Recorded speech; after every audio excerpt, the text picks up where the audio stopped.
Insta பக்கத்தில் மூச்சுக்கு 300 தடவை ஃபேமிலிஸே. இந்த போட்டோல இருக்க பையனை பத்தி திட்டுறதுக்காக இந்த வீடியோ கிடையாதுங்க. நான் அந்த பையனை திட்டவே மாட்டேன், உங்களை தான் திட்டுவேன். 15 வயசு ஆகுது அந்த பையனுக்கு. அந்த பையன் ஸ்கேம் பண்ணிட்டான். இதெல்லாம் ஓரம் வச்சிருங்க, ஓகேவா?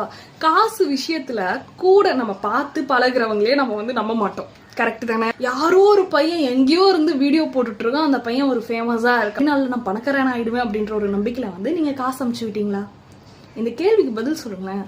கூட இருக்கவனே நம்ப முடியாதப்போ யாரோ ஒருத்தனுக்கு காசு அமுச்சு விட்டது யார் மேல தப்பு? உங்க மேலதான் தப்பு. அதாவது ஆசை யாரை விடும் அப்படின்னு வாங்க தெரியுமா? அந்த மாதிரிதான் இந்த ஒரு நிலைமை. நம்ம வந்து அந்த இன்ஃப்ளூயன்சரை வந்து இப்ப கழுவி ஊத்துனாலும் அவங்களுக்கு நெகட்டிவா நம்ம வந்து அப்படியே அழகா கொண்டு போனாலும் அவங்க இன்னும் ஃபேமஸ் ஆயிட்டு இருக்காங்க. 6 லட்சம் ஃபாலோவர்ஸ் இருக்காங்களா அவனுக்கு? இன்னும் கொஞ்ச நாள்ல 1 மில்லியனா கொண்டு போய் நிப்பாட்டிடுங்க. அவ்வளவுதான்.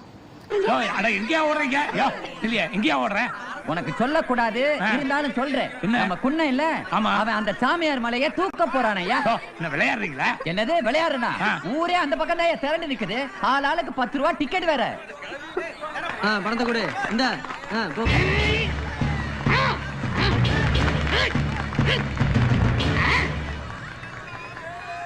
நான் ரெடி. அண்ணே என்னென்ன உட்காந்துட்டீங்க? போய் மலையை தூக்குங்க. ஒரு 50 பேரை கூப்பிடுறா. எதுக்கு? இந்த மலையை தூக்கி என் கையில வைக்க சொல்லு. தூக்கணும்ல. 10 ரூபாய் டிக்கெட் வாங்கணும் கேட்க மாட்டான். ஏனுங்க நீங்க தானே சொன்னீங்க மலையை தூக்குறேன்னு? இப்ப கூட தான் சொல்றேன். தூக்கி வைங்க தூக்குறேன்.